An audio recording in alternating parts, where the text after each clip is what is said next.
Bracky's Game Jam started today, so why not show the process I used to come up with viable game ideas for game jams. Okay, so the theme is strange places. Places is quite loose, so the main focus for the theme should be on the word strange. First thing I did was split the two words and associated strange with abnormality and places with atmospheres. But I think that was a mistake. The first idea I came up with involved using Alt F4 to do stuff. I don't know, I didn't get very far with this idea because of a big problem. It would likely have to be a downloadable game instead of a browser game, which usually doesn't get many plays and so may lack votes. If I had a fully fledged out idea that I thought could work, I would still go for it, but I don't have one using this idea, and although it sounds cool to use Alt F4 for something, it doesn't make a lot of sense to fixate on it. The idea. I said prior that the words I associated with strange and places was a mistake, and that is because it didn't allow me to spring any non-abstract ideas from it. So I decided to stop thinking, and that's when it hit me. Randomness. And no, I don't mean use random number generator to come up with a random word to see if that works.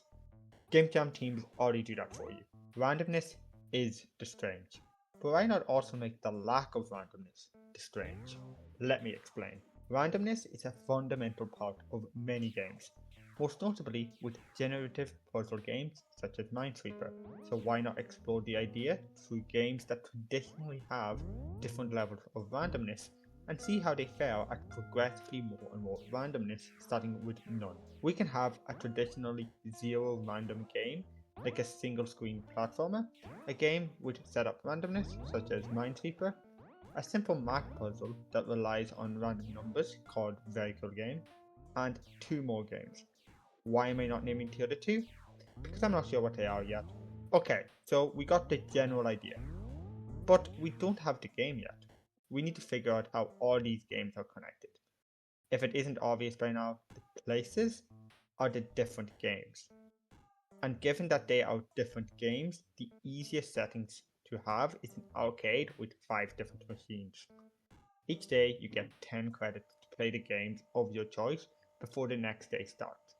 If you beat at least 3 games, you can just jump straight to the next day without wasting all your credits and get a bronze, silver or gold medal based on how many games you won for that day.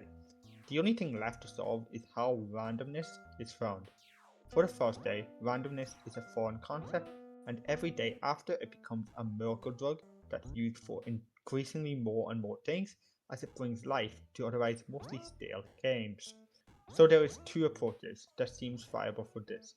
The first one being having randomness being known about by a shady third party who warns about the downside, or 2, and the approach I'm going to go for, the arcade owner brings you to the back at the start of day 2 to showcase the new thing it found, and how it could revolutionize arcade games.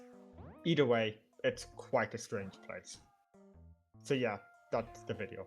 Hope you found it interesting, or that helped you come up with your own ideas. Let me know what you think about this idea in the comments, and with that, peace.